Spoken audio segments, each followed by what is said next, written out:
Hello and welcome to The Slice, your weekly serving of international education news from the pie. I'm the editor, Beth Kennedy, and there is a lot to get through this week. So first of all, we saw the second hearing for the ESOS Bill in Sydney in Australia.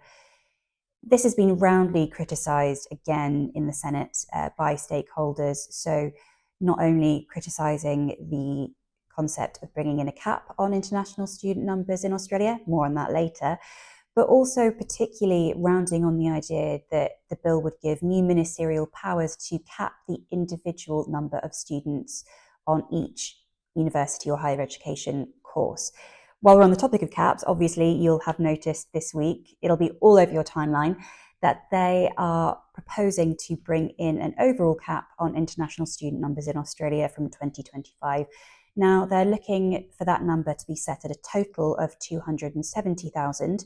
For each type of provider, that equates to 145,000 for publicly funded universities who fared the best out of all the different types of provider, then 30,000 for private universities, and then capped at 95,000 for VET providers, and that's a huge cap based on the scope of that enormous sector.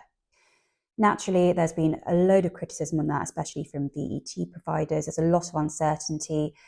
A lot of institutions are working out what the cap will mean for them individually, and we expect to get more news on that as we hear it. There's plenty on that over on PIE's website, so do go and take a look. But there's also some positive news this week. Let's end on a positive, that the University of Southampton has been granted a license, the first of its kind, to open a new campus in New Delhi. It's the first license that's been granted in India for a British institution. So we're yet to see how that's going to pan out in terms of the when that's going to happen exactly. But it's a really nice piece of news for the sector in what's been quite a tricky week. There is a lot of information on all of that over on the PIE's website. Do go and check it out. As always, let us know what's going on where you are, and we'll see you next week.